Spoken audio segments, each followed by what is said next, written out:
श्रीमद् भगवद गीता के पास आपके हर प्रश्न का उत्तर है। चाहे आपकी कोई भी परेशानी हो, कोई भी इच्छा हो, श्रीमद् भगवद गीता आपके हर प्रश्न का उत्तर देती है, आपकी हर समस्या का हल देती है। चाहे वो परेशानी आपके मन की हो या धन की हो या आपके शरीर की हो या आपके रिश्तों की हो, आपको अपनी हर समस्या का उत्तर श्रीमद् भगवद गीता में जरूर मिलेगा। आज हम उसी श्रीमद् भगवद गीता के ऐसे 11 अनमोल उपदेश आपको बताएंगे जो आपकी पूरी जिंदगी बदल देंगे। बस आप इन बातों को वीडियो के अंत तक ध्यान से सुनिए। जो भी व्यक्ति इस वीडियो को अंत तक सुनेगा उसे अपनी जिंदगी, उसे अपनी हर परेशानी का हल अवश्य मिलेगा। उसे अपनी जिंदगी में जो कुछ भी चाहिए वो उसे जरूर मिलेगा। श्रीमद् भगवद गीता का सबसे पहला उपदेश यही है कि कोई अगर आपका अपना है या कोई आपसे बड़ा है तो उसका अपने प्रति गलत व्यवहार कभी भी सहन नहीं करना चाहिए। ये गीता का उपदेश हमारी जिंदगी से भी जुड़ा है। हम भी अपने मन की अधिकतर तकलीफों को ये सोचकर जिंदगी भर सहते रहते हैं कि ये तो मेरा अपना है, ये तो मेरा बड़ा है, इसको हम कैसे कुछ कह सकते हैं। हम अगर नहीं सहेंगे, कुछ कह देंगे तो हमारे रिश्ते ही खराब हो जाएंगे, हमारे रिश्ते ही समाप्त हो जाएंगे। पर सोचने की बात यह है कि उस व्यक्ति को आप अपना कैसे मान सकते हैं जो आपकी तकलीफों की वजह हो। अपना तो वो होता है जो हमारी तकलीफों को दूर कर दे। तो गीता का ये उपदेश है कि किसी को भी अपना फायदा मत उठाने दो, किसी को भी खुद पर जुल्म मत करने दो, क्योंकि आप जितना सहेंगे लोग आपको उतना सहने के लिए और मजबूर करेंगे। गीता का पहला अध्याय जिसका नाम अर्जुन विषाद योग और दूसरा अध्याय जिसका नाम सांख्य योग है, उसके आरंभ में अर्जुन ने श्री कृष्ण के आगे अपना दुख प्रकट किया है कि हे केशव, मैं कौरवों से कैसे युद्ध कर सकता हूं? ये सब तो मेरे अपने ही हैं। मैं कैसे भीष्म पितामह और द्रोणाचार्य से युद्ध करूंगा, क्योंकि वो दोनों मेरे पूजनीय हैं। इसलिए इन गुरुजनों को मारने से तो अच्छा है मैं भिक्षा के अन्न को खाकर अपने जीवन का गुजारा करूं। और जिन कौरवों से मैं युद्ध करने जा रहा हूं वो सब धृतराष्ट्र के पुत्र मेरे भाई ही हैं, मेरे अपने ही हैं। इन सबको मारने से अच्छा है कि मैं सन्यासी बन जाऊं। तो श्री कृष्ण ने अर्जुन से कहा कि यहां कौन अपना है और कौन पराया है। जो अधर्म करता है उसके साथ युद्ध करना तुझे मोक्ष और मुक्ति देगा। तू अपने इस मन के मोह को त्याग दे, नहीं तो सारा जग तेरी निंदा ही करेगा, तुझे डरपोक कहेगा। बात अपने पराये की नहीं है, बात धर्म और अधर्म की है, बात सही और गलत की है। अगर तू गलत को सहेगा, उसका अंत नहीं करेगा, तो गलत करने वाले को और बल मिलेगा, वो और भी गलत करेगा। इसीलिए मन के मोह को त्याग करके तू युद्ध कर। महाभारत की एक और कहानी भी है। जब अर्जुन के पुत्र अभिमन्यु की युद्ध में मृत्यु हो जाती है तब अर्जुन बहुत दुखी होता है, रोने लगता है। वो श्री कृष्ण से कहने लगा कि मेरा पुत्र अभिमन्यु मर गया है, मैं ये दुख बिल्कुल भी सहन नहीं कर सकता, मैं भी अपने आप को समाप्त कर लूंगा। फिर भगवान श्री कृष्ण उसे आत्माओं के लोक में लेके गए, जहां अभिमन्यु आनंद से बैठा हुआ था, क्योंकि उसने क्षत्रियोचित व्यवहार किया, इसलिए उसे उत्तम पद की प्राप्ति हुई। जब अर्जुन अभिमन्यु के पास रोते रोते पहुंचा, अपने पुत्र को देखकर अर्जुन बहुत प्रसन्न हुआ। उसे गले से लगाकर कहने लगा कि हे पुत्र, तेरे बिना तो मैं जी ही नहीं सकता, मैंने तो अपने जीवन की आशा का ही त्याग कर दिया है। तो अभिमन्यु कहने लगा कि आप कौन हैं? अर्जुन बोला, मैं तेरा पिता हूं, तू मेरा पुत्र है अभिमन्यु। तो अभिमन्यु कहने लगा कि कौन पिता कौन पुत्र, मेरे हजारों जन्म हुए हैं, किसी जन्म में आप मेरे पिता बनते हैं और किसी जन्म में मैं आपका पिता बनता हूं। आत्मा का न कोई माता होता है न कोई पिता होता है। जब अर्जुन ने देखा कि मेरा पुत्र मुझे पहचान भी नहीं रहा तो उसका सारा मोह खत्म हो गया। इसलिए गीता के इस उपदेश को ठीक से समझ लो कि यहां कोई अपना पराया नहीं है। जो बुरे वक्त में तकलीफ के वक्त में हमारा साथ दे, सिर्फ वही हमारा अपना है, बाकी सब पराए हैं। गीता का दूसरा उपदेश यह है कि जो चला गया है कभी उसका दुख मत करो, और जो आने वाला है उसकी बिल्कुल भी चिंता मत करो।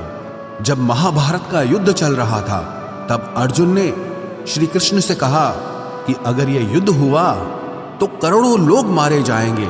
जो सैनिक और योद्धा इस युद्ध में मारे जाएंगे उनकी स्त्रियों का क्या होगा, समाज कैसे आगे बढ़ेगा। और भी बहुत सी बातें अर्जुन ने विस्तार से कही हैं। तो भगवान श्री कृष्ण ने कहा, अशोच्यानन्व शोचस्त्वम प्रज्ञावादांश भाषसे गतासून अगतासूश्च नानुशोचन्ति पंडिताः। श्री कृष्ण बोले, हे अर्जुन, तू बड़ी बड़ी ज्ञानियों जैसी बातें करता है, लेकिन जो सच में ज्ञानी होता है, वो जो लोग मर चुके हैं, जा चुके हैं या एक दिन जाने वाले हैं, उनकी चिंता नहीं करता है, उनका दुख नहीं करता है। तेरे हाथ में कुछ भी नहीं है, तू चाहकर भी कुछ कंट्रोल नहीं कर सकता। जीवन और मरण ये तो प्रकृति की नियति है। इसीलिए जो ज्ञानी होता है वो किसी के मरने पर भी रोता नहीं है। ज्ञानी जन ना ही बीते हुए कल का शोक करते हैं और ना ही आने वाले कल की चिंता करते हैं। इसीलिए जो होने वाला है वो होकर ही रहता है, और जो नहीं होने वाला है वो कभी नहीं होगा। ऐसा निश्चय जिसको समझ में आ जाता है, जिसकी बुद्धि में आ जाता है, उसे कभी कोई चिंता नहीं सताती, कोई दुख नहीं सताता। हमारे सारे दुखों का कारण ही यही है। या तो हम जो वक्त गुजर चुका है उसे सोच सोचकर परेशान होते रहते हैं, या भविष्य की चिंता कर करके खुद को बीमार कर देते हैं, नष्ट कर देते हैं। गीता का ज्ञान हमें यही सिखाता है कि ना तो हम बीता हुआ कल बदल सकते हैं और ना ही आने वाले कल पर कंट्रोल कर सकते हैं। हमारे हाथ में सिर्फ वर्तमान है, सिर्फ आज का ही पल है। हमारा 98% तनाव और चिंताएं भूतकाल और भविष्यकाल के बारे में सोचते रहने से होता है। हम हमेशा उसी में ही जीते रहते हैं, मगर वर्तमान में कभी नहीं जीते, इस पल को कभी नहीं जीते। जब आप वर्तमान का पूरा आनंद लेना सीख जाओगे, तभी आपकी जिंदगी से तनाव कम होगा, चिंताएं खत्म होगी। वर्तमान में जीना एक बहुत बड़ी उपलब्धि है। हमारे हाथ में भी सिर्फ आज का ही पल है। हमें जो भी करना है आज ही करना है। कभी भी ये सोचकर समय को नष्ट नहीं करना चाहिए कि अभी मेरे पास बहुत समय बचा है। एक गुरुजी ने अपने एक शिष्य को पारस का पत्थर दिया। उनका वो शिष्य बहुत आलसी था, हर काम को कल पे टाल देता था। तो गुरुजी ने उसे कहा कि मैं तुझे ये पारस पत्थर दे रहा हूं। इस पारस पत्थर से जब तू लोहे को स्पर्श कराएगा तो वो लोहा स्वर्ण बन जाएगा, सोना बन जाएगा। और ये पारस पत्थर मैं तुझे 1 महीने के लिए दे रहा हूं। जब 1 महीना समाप्त हो जाएगा तब मैं तुझसे ये पत्थर वापस ले लूंगा। तब तक तू इस पत्थर को अपने पास ही रख। गुरुजी का वो शिष्य बाजार में लोहा खरीदने के लिए गया। जब बाजार में वो लोहा खरीदने पहुंचा तो उसे लोहे का वो रेट बहुत महंगा लगा। उसने कहा थोड़े दिन रुक के ले लूंगा, जब लोहे का रेट कम हो जाएगा। पर उसकी बुद्धि में ये बिल्कुल नहीं आया कि इस लोहे को मैं सोना बनाकर बहुत अधिक धन बना सकता हूं। लेकिन उसके मन की सुस्ती, उसके मन का आलस्य, उसकी वजह से उसने उस काम को कल पे टाल दिया। ऐसे ही करते करते पूरा महीना समाप्त हो गया। फिर गुरुजी उस शिष्य के पास आ पहुंचे कि बताओ तुमने कितना सोना बनाया। शिष्य बोला कि मैंने तो अभी सोना बनाना शुरू भी नहीं किया। तो गुरुजी ने कहा मुझे मेरा वो पारस पत्थर वापस चाहिए। शिष्य बोला कि नहीं, मुझे थोड़ा वक्त दीजिए, मैं थोड़ा सोना बनाना चाहता हूँ। गुरुजी ने कहा कि ये पारस पत्थर पूरा 1 महीना तेरे पास था, पर तू कुछ नहीं कर पाया, लेकिन अब समय समाप्त हो चुका है। ऐसे ही ये हमारा जीवन है, हमारी जिंदगी है, और ये समय ही पारस पत्थर है। हम समय के एक एक पल से अपने जीवन को सोना बना सकते हैं, लेकिन हमें ये लगता है कि हमारे पास बहुत समय बचा है, एक दिन जिंदगी को जी लेंगे, एक दिन जिंदगी में खुश हो जाएंगे, लेकिन वो दिन कभी नहीं आता और हम जिंदगी भर भागते रहते हैं, चिंता करते रहते हैं, दुखी होते रहते हैं, लेकिन जिंदगी को जीना, खुश रहना हम भूल जाते हैं। इसलिए गीता का ज्ञान हमें यह सिखाता है कि आप आज में जीना सीखो, इस पल में जीना सीखो। गीता का तीसरा उपदेश यह है कि मौत से डरना बिल्कुल व्यर्थ है। श्री कृष्ण ने गीता में कहा है कि यह संसार मृत्यु लोक है। जिसका भी जन्म हुआ है वो एक दिन जरूर मर जाएगा। जिसका आरंभ हुआ है उसका अंत अवश्य होगा। हम इसे रोक नहीं सकते। जैसे हम रोज कपड़े बदलते हैं, वैसे ही हमारी आत्मा नया शरीर धारण करती है। मृत्यु सिर्फ इस जीवन का एक नया आरंभ है, इस जीवन का अंत नहीं है। आत्मा कभी नहीं मर सकती और ना ही उसे कोई मार सकता है, लेकिन मौत का डर मनुष्य को सबसे ज्यादा लगा रहता है। मौत का दुख भी इंसान को सबसे ज्यादा होता है। एक पेड़ में दो पक्षियों का जोड़ा रहता था। उन दोनों को एक दूसरे से बहुत प्रेम था। उन्होंने साथ जीने मरने की कस्में खाई थी। एक दिन वहां एक शिकारी आया और उसने एक तीर चलाकर वहां पेड़ पर बैठे मादा पक्षी को मार दिया। तो वो अकेला नर पक्षी रोने लगा कि मैं तुम्हारे बिना कैसे जी पाऊंगा। तुम्हारी जगह मेरी मृत्यु आ जाती, मेरा जीवन तुमको मिल जाता। वो रो रो के बहुत विलाप करने लगा। इतने में ही उस शिकारी ने दूसरा तीर चलाया और उस नर पक्षी को भी मार दिया। वास्तविकता में ये कहानी हमारी ही है। हम भी रोते रहते हैं जब कोई मरता है तो, लेकिन हमें ये नहीं पता कि एक न एक दिन हमारा भी जीवन समाप्त हो जाएगा। हम भी उसी मृत्यु के पेड़ पे ही बैठे हैं, लेकिन शरीर का मिटना हमारा अंत नहीं है। श्री कृष्ण ने अर्जुन से कहा कि हे अर्जुन, तेरे और मेरे अनंत जन्म हुए हैं। तुझे कुछ भी याद नहीं है, लेकिन मुझे सब याद है। जो व्यक्ति इस सत्य को समझ ले कि मैं यहां इस संसार में कुछ समय के लिए आया हूं, उसकी जिंदगी के सारे झगड़े, सारे दुख, सारी चिंताएं ही समाप्त हो जाएंगी। जब इस संसार से जाना ही है तो दुख किस बात का। पहले के जमाने में साधु महात्मा लोग पैदल यात्रा करते थे।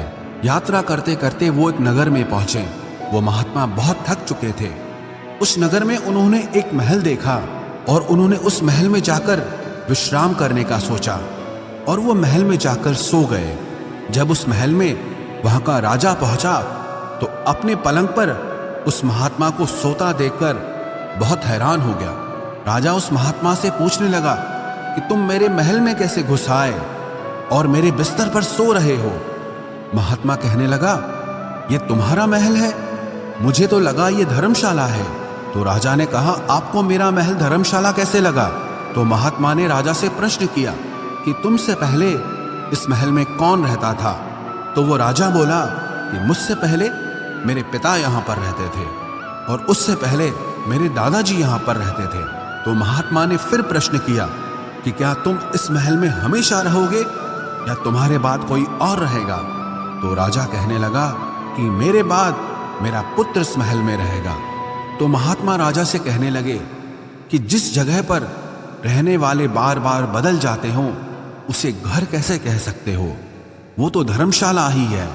इसीलिए तेरे महल को धर्मशाला समझकर मैं इसमें रात बिताने के लिए आ गया। धर्मशाला जान जग को, जीव सब मेहमान है। मोह किससे मत करो, सब स्वप्न का सामान है। यदि हम भी इस बात को समझ लें कि हम यहाँ कुछ समय के लिए आए हैं, आनंद करने के लिए आए हैं, खुश रहने के लिए आए हैं, तो हमारे सारे दुख ही समाप्त हो जाएं। जब हम अपना मोह यहाँ जमा लेते हैं, अपना दावा यहाँ जमा लेते हैं कि ये मेरा है, इसे मैं छोड़ नहीं सकता, इसके बिना मैं जी नहीं सकता, तो हमारा जीवन दुखों से भर जाता है। इसलिए जीवन में मृत्यु का भय त्याग करके जीवन का प्रतिपल आनंद लेना चाहिए। गीता का चौथा उपदेश, मन और विचारों को कंट्रोल किए बिना जीवन में कभी शांति और सुकून मिलने वाला ही नहीं है। अर्जुन ने श्री कृष्ण से कहा कि मेरा मन सही गलत सब कुछ जानता है, फिर भी मेरे विचार और मेरा मन मुझसे कंट्रोल नहीं होता। मैं जो करना चाहता हूं वो कर नहीं पाता हूं। और जो नहीं करना चाहता हूं वो मेरा मन मुझसे जबरदस्ती करवाता है। इसीलिए मैं बेचैन हो गया हूं, मुझे शांति प्राप्त नहीं हो रही। तो श्री कृष्ण ने अर्जुन से कहा, उसके लिए तुझे अपने मन और विचारों से डिटैच होकर अपने मन और विचारों को सही दिशा में ले जाने की प्रैक्टिस करनी होगी, अभ्यास करना होगा। और ये एक दिन का काम नहीं है। जब तक तू अपने मन और विचारों की गुलामी का त्याग नहीं करता, तब तक तुझे जीवन में कभी शांति नहीं मिलेगी। एक राजा था, वो बहुत बेचैन और परेशान रहता था। एक दिन वो अपने गुरुजी के पास गया और उनसे कहने लगा कि मेरा मन बहुत बेचैन है, मैं बहुत परेशान हूं, मैंने पूरे संसार को जीत लिया है, सब कुछ है मेरे पास, पर मैं खुश नहीं हूं, मेरे मन में सुकून नहीं है, शांति नहीं है। तो गुरुजी ने राजा से कहा कि तुम्हारे नगर में अगर कोई ऐसा व्यक्ति है जिसने सुकून को प्राप्त कर लिया है, शांति को प्राप्त कर लिया है, तुम उसका एक बार कुर्ता पहन लो तो तुम्हारे जीवन में भी शांति आ जाएगी। राजा बहुत प्रसन्न हो गया कि ये तो बहुत आसान काम है। वो अपने राजमहल में आया और राजसभा में वो सबसे कहने लगा कि आप लोगों में से जो भी शांत हो चुका हो, जिसे सुकून मिल गया हो, वो अपना कुर्ता मुझे दे दे। वो बदले में जितना भी धन मांगेगा मैं उसे दे दूंगा। सब लोग एक दूसरे का मुंह देखने लगे। पैसों का लालच आया, लेकिन सबको एक दूसरे की सच्चाई पता थी, क्योंकि किसी की जिंदगी में भी शांति और सुकून नहीं था। सब अपना सर झुकाकर वहां पर खड़े हो गए। फिर उस राजा ने पूरे नगर में ढिंढोरा पिटा दिया कि जिसे भी शांति प्राप्त हो चुकी हो, सुकून प्राप्त हो चुका हो, वो मेरे पास आकर अपना कुर्ता दे दे। वो जितना कहेगा उससे उतना ही धन दिया जाएगा। लेकिन एक भी व्यक्ति ऐसा नहीं मिला जिसे शांति प्राप्त हो चुकी हो। वास्तविकता में जब कोई मरता है तब हम कहते हैं कि वो फलां व्यक्ति आज शांत हो गया। कभी किसी जिंदा इंसान के लिए नहीं सुना कि एक जीता जागता इंसान शांत हो गया है। राजा के सैनिक पूरे शहर में ढूंढते रहे, फिर उन्हें पेड़ के नीचे एक महात्मा तपस्या करता दिखा, जिसके चेहरे पे एक शांति थी, सुकून था। वो सैनिक उस महात्मा के पास आकर पूछने लगे कि क्या आपने शांति प्राप्त कर ली है, सुकून प्राप्त कर लिया है? महात्मा ने कहा, मैं पूरी तरह से शांत हूं। तो सैनिक उसे राजा के पास ले आए। राजा ने उस महात्मा से प्रश्न किया कि क्या आपको शांति और सुकून प्राप्त हो चुके हैं? वो महात्मा कहने लगे, महाराज, मैं पूरी तरह से शांत हूं, मुझे कोई चिंता नहीं, मुझे किसी चीज की लालच नहीं, मुझे कोई इच्छा नहीं है। तो राजा भी बहुत प्रसन्न हो गए कि आखिर वो व्यक्ति मिल ही गया जिसे शांति की प्राप्ति हो चुकी है, जिसे सुकून प्राप्त हो चुका है। तो राजा उस महात्मा से कहने लगे कि हे महात्मा, आप कृपया करके अपना कुर्ता मुझे दे दीजिए, बदले में आप जो मांगेंगे मैं आपको दे दूंगा। वो महात्मा कहने लगे कि महाराज, सुकून और शांति तो मुझे मिल चुके हैं, लेकिन क्या करूं, मेरे पास कुर्ता ही नहीं है पहनने के लिए जो मैं आपको दे सकूं। जब राजा ने उस महात्मा की ये बात सुनी कि इस महात्मा के पास कुर्ता भी नहीं है पहनने के लिए, उसके बाद भी ये महात्मा एकदम शांत है, इसके जीवन में सुकून है, मैं सारी जिंदगी धन को जोड़ने में लगा रहा, दुनिया जीतने में लगा रहा, लेकिन मुझे शांति नहीं मिली, सुकून नहीं मिला। क्योंकि शांति और सुकून बाहर की चीज नहीं है, अपने भीतर की चीज है। इसीलिए जब तक कोई व्यक्ति अपने मन और विचारों को कंट्रोल नहीं करता, तब तक उसके जीवन में सुकून और शांति नहीं आती।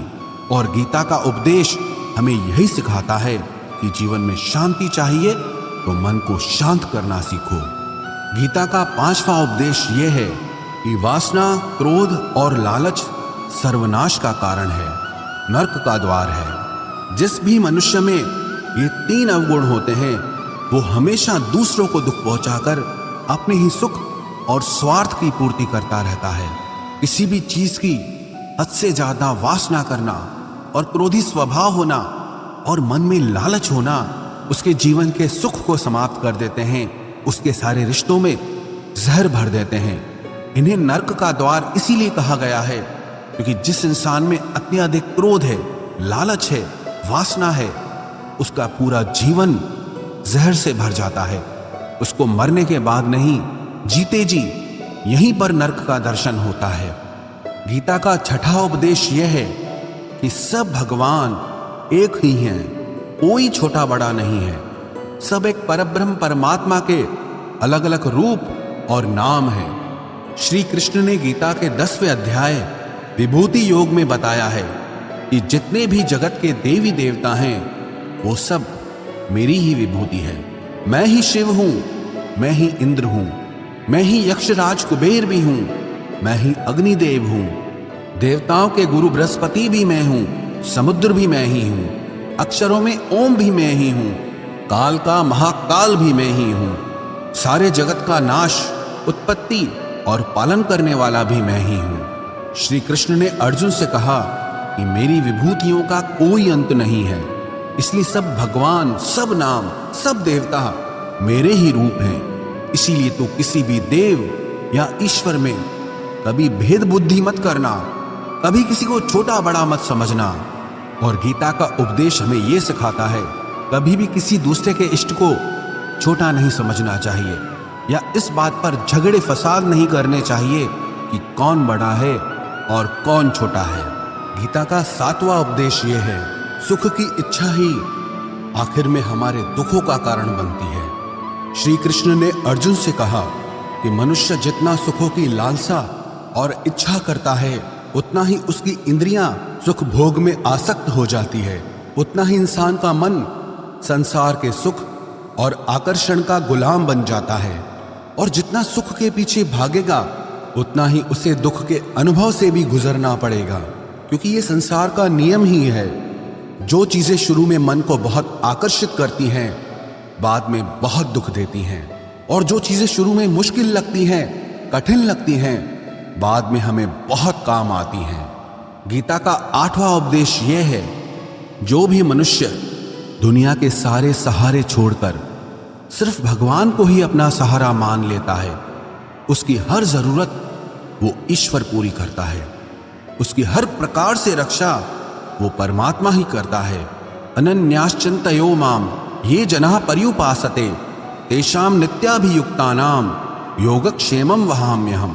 जो भी व्यक्ति मुझे ही अपना सहारा मानता है उसका योगक्षेम मैं वहन करता हूं। योगक्षेमं वहाम्यहम् अर्थात जो चीज नहीं मिली है उसकी प्राप्ति कराना उसका नाम योग है, और जो चीज जीवन में मिली हुई है उसकी रक्षा करना उसका नाम क्षेम है। तो श्री कृष्ण कहते हैं जो मुझ पे डिपेंड हो जाते हैं उनको जो चाहिए वो मैं जरूर देता हूं, और उनकी हर प्रकार से मैं रक्षा भी करता हूं। गीता का 9वां उपदेश यह है कि इस संसार में हमारा कुछ भी नहीं है। गीता सार में आपने कई बार सुना होगा कि तुम्हारा क्या गया जो तुम रोते हो, तुम क्या लाए थे जो तुमने खो दिया, तुमने क्या पैदा किया जो नष्ट हो गया, तुमने जो लिया यहीं से लिया, जो कुछ भी दिया यहीं पर दिया। जो आज तुम्हारा है कल किसी और का होगा, क्योंकि परिवर्तन इस संसार का नियम है। कल तक जिसके बिना आप जी नहीं सकते थे आज उनसे कोई रिश्ता ही नहीं है, बातचीत तक नहीं है। कहां गए वो जीवन भर के सारे रिश्ते, वो सारे मित्र जो साथ जीने मरने की बातें करते थे, आज पता भी नहीं कि वो लोग कहां चले गए। ये संसार परिवर्तनशील है, सब लोग यहां बदल जाते हैं, हर रिश्ता बदल जाता है, और तो और ये हमारा शरीर भी हर दिन बदल रहा है। बचपन से जवानी, जवानी से बुढ़ापा, और एक दिन ये शरीर हमारा साथ छोड़ देता है। तो किसके लिए रोना और किसकी चिंता करना। हम सारी जिंदगी चीजों को, रिश्तों को, जिंदगी को बनाने में, सजाने में, संवारने में लगे रहते हैं, लेकिन एक दिन सब कुछ बिखर जाता है। सारी जिंदगी जिस संपत्ति, जिन रिश्तों के लिए हम लड़ते रहते हैं, एक दिन सब कुछ छोड़ करके